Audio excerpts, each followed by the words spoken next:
পনির ফুলকপি সুস্বাদু রেসিপি রান্না করার জন্য আমি নিয়ে নিলাম একটা ফুলকপি, 2 থেকে 3টা আলু মাঝারি সাইজের, আর পনির। এই পনিরটা আমি সবসময় বাড়িতেই বানাই। এখানে 1 গ্যালন দুধের পনির আছে, 1 গ্যালন মানে 4 লিটার। সেজন্য আমি হয়তো পুরোটা ইউজ করব না, আমি এখান থেকে অর্ধেকটা নিয়ে রান্না করব। আমি ফুলকপিগুলোকে এভাবে টুকরো টুকরো করে কেটে নিলাম, কেটে ধুয়ে প্রায় একটা বোলের মতো নিয়েছি। 2-3টা ছোট ছোট 3টা আলু এরকম টুকরো করে কেটে জলে ভিজিয়ে রেখেছি। জলে ভিজিয়ে রাখলে আলুগুলো কালো হবে না, সেই জন্য জলের মধ্যে ভিজিয়ে নিলাম। আর আগেই দেখিয়েছি এখানে আছে পনির, এই যে পনির যেটা আমি ঘরে বানিয়েছি এবং ফ্রিজে রেখেছিলাম, এখন বের করে নিয়েছি।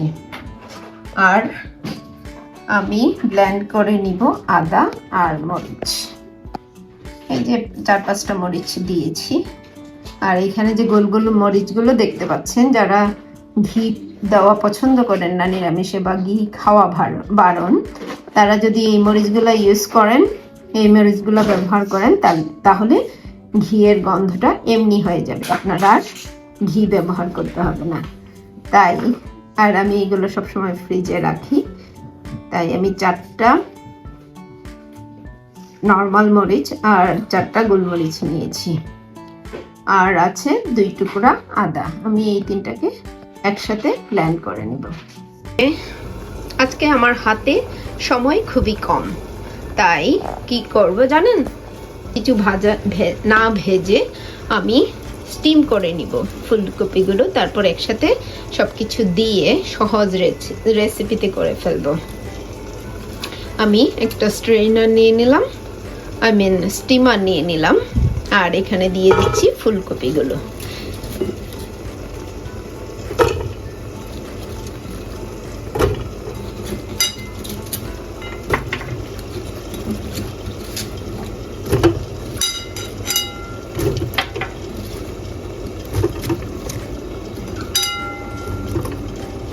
এখানে পুরো একটা ফুলকপি কাটা হয়েছে, যা আমি দেখিয়েছিলাম আগে।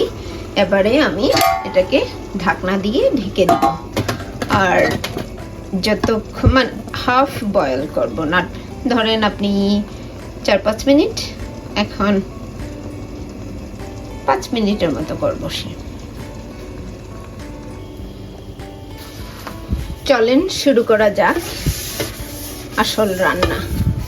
ভাবতেছেন কেন আমি এটা মুছে নিচ্ছি, বললাম না হাতে সময় কম, তাই এটা শুকোতে সময় লাগবে যদি আগুন দিয়ে আমি শুকোতে চাই, তাই আমি মুছে নিচ্ছি ভালো করে, যাতে সময়টা অন্তত সেভ হয়। 1 মিনিটেরও দাম অনেক বেশি, তাই কি আর করা, দেখতেই পাচ্ছেন। কড়াই পুরোপুরি গরম হয়ে গেছে, এবার আমি দিয়ে দিব তেল। নিরামিষ আমি তেলটা দিয়ে দিলাম। আমার রেসিপিগুলো দেখলে যারা মনে করেন যে সবই বাঙালি, সব রান্নাও করতে চান, আবার কিছু সময়ও বাঁচাতে চান, আশা করি আপনারা সময় সেভ করতে পারবেন, আর সাথে নিজের জন্য কিছু টাইম পেয়ে যাবেন।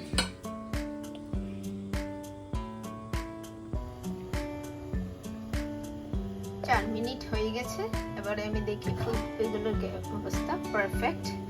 এখন আমি ফুলকপির আগুনটা নিভিয়ে দেব, নিভিয়ে দিয়ে ঢাকনা সরিয়ে দেব, না হলে আবার বেশি সিদ্ধ হয়ে যাবে। এই যে দেখেন পারফেক্ট। আমি আজকে সময় বাঁচানোর জন্য এই কাজটা করতেছি।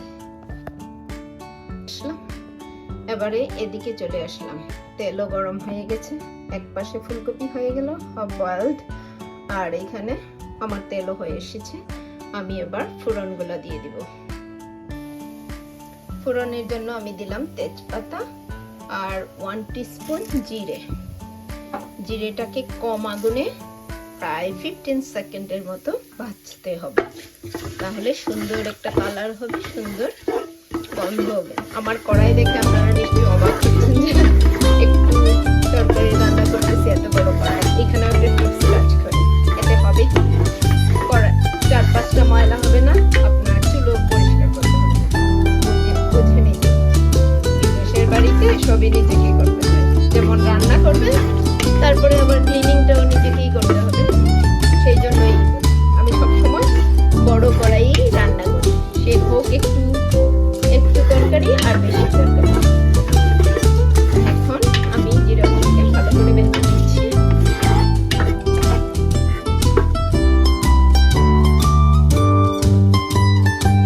আর একটু লাল হলে পরে আমি দিয়ে দেবো আলু।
সুন্দর এরকম ফ্রাই হওয়ার পরে আমি এটাতে দিয়ে দিব ফুলকপিগুলো। এবারে আমি ফুলকপিগুলোকেও এখানে দিয়ে দিচ্ছি। হাফ বয়েল করা, সেই জন্য আমার সময় আজকে কম লাগবে। এই যে দেখতেছি দিয়ে দিলাম। এবারে আমি একটু নেড়ে চেড়ে ভালো করে ফুলকপিগুলোকেও ভেজে নেব। যেহেতু আমি ফুলকপিগুলো দিলাম, দেখতেই পাচ্ছেন সুন্দর, আমার মনে হচ্ছে আর একটু হলুদ লাগবে, আমি দিয়ে দিব একটু হলুদ।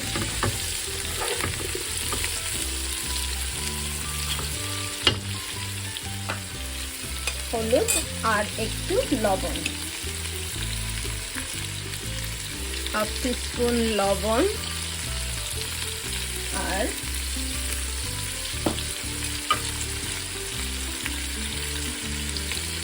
ওয়ান-ফোর্থ হলুদের গুঁড়ো দিয়ে দিলাম, যেহেতু আমি এখন ফুলকপিগুলো দিয়েছি।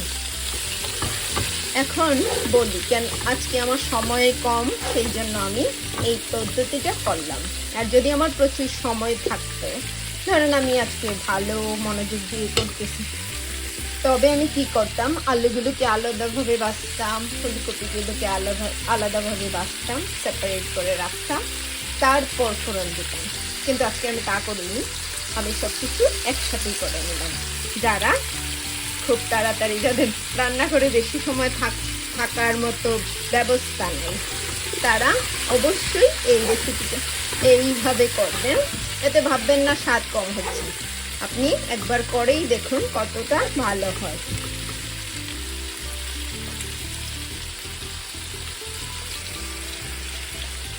ফুলকপি আর আলু ভাজা হয়ে যাচ্ছে। আমি একটু ভালো করেই ভাজবো, যেহেতু আমি আলাদা করে ভাজিনি, কিন্তু এখানে আমি ভাজবো যাতে তরকারিটা সেম টেস্ট আসে, সেটাই আমি বলতে চাইছি। আপনারা ভাববেন না যে একসাথে দেওয়ার জন্য স্বাদটা কম হবে, স্বাদ কিন্তু ঠিকই হবে। আর এখানে আমি দিয়ে দিচ্ছি কয়েক টুকরা, কম করেই কয়েক টুকরা গরম মশলা আর এলাচ, এটাও ভাজা হয়ে যাবে একসাথে। আসলাম আবার ব্লেন্ডার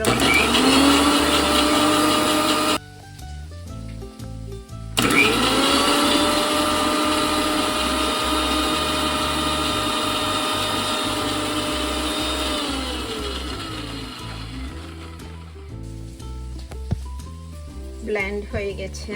এবারে আমি এই মশলাটা ঢেলে দিব কড়াইয়ে। এবারে আমি আদা জিরে আর মরিচের পেস্টটা দিয়ে দিলাম এখানে।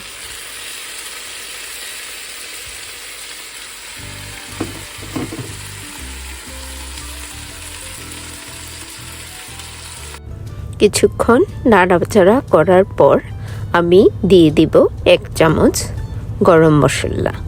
এই মশলাটা আমি বাজার থেকেই কিনে নিয়েছি, আপনারাও চাইলে কিনে নিতে পারেন। এবং নিরামিষ সবজিতে গরম মশলাটা দিলে সবজির ফ্লেভারটা খুবই ভালো হয়।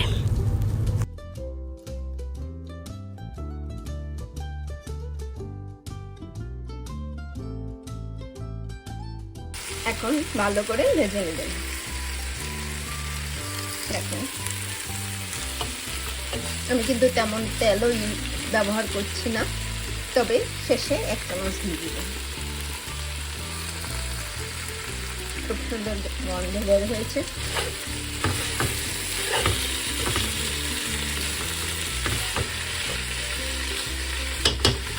এখন আমি একটু হিংও দিয়ে দিচ্ছি। হিং আমি ইন্ডিয়ান স্টোর থেকে কিনে নিয়েছি, এটাকে হিং আমি একটু হিং দিয়ে দিচ্ছি।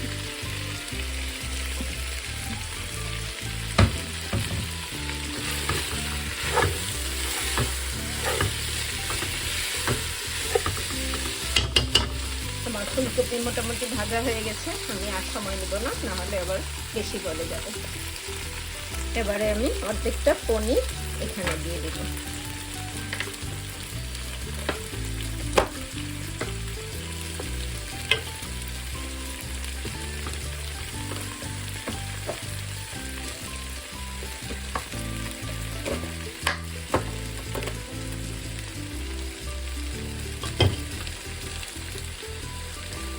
এগুলো দিয়ে দিলাম।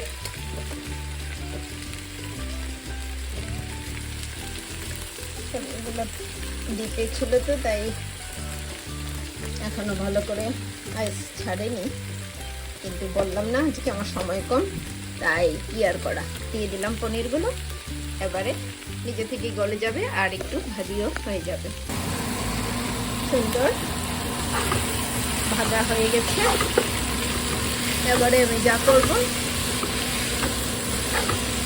আমি কি করব, যে স্টিম করেছিলাম ওই জলটাই এই কারিতে দিয়ে দিব। এতে হবে কি টেস্টটা বাড়বে, যেহেতু জলটা ফোটানো আছে। এই যে আমার স্টিমারে এতগুলো জল ছিল, আমি এই জলটা তরকারিতে দিয়ে দিচ্ছি। এতে আমার জলটা আর আলাদা করে ফুটাইতে হলো না। এখন এই যে হয়ে গেল, মোটামুটি সব কিছু দেওয়া হয়ে গেছে। এখন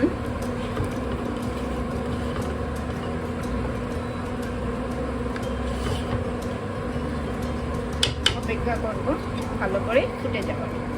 তারপর শেষ পর্যায়ে আমি দিয়ে দিব একটু চিনি আর একটু ঘি। রংটা সুন্দর হওয়ার জন্য আমি একটু পাপরিকা দিয়ে দিলাম।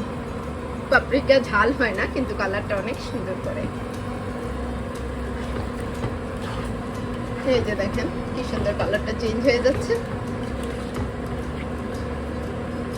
এই যে এখন ভালো করে ফুটতে থাকো। ফুটতে শুরু করেছে জল। এবারে আমি দিয়ে দিব একটু ঘি আর একটু চিনি। আমার এইভাবে তরকারি মোটামুটি হয়ে এসেছে। এবারে আমি দিয়ে দিচ্ছি 1/2 চামচ চিনি আর 1 চামচ ঘি।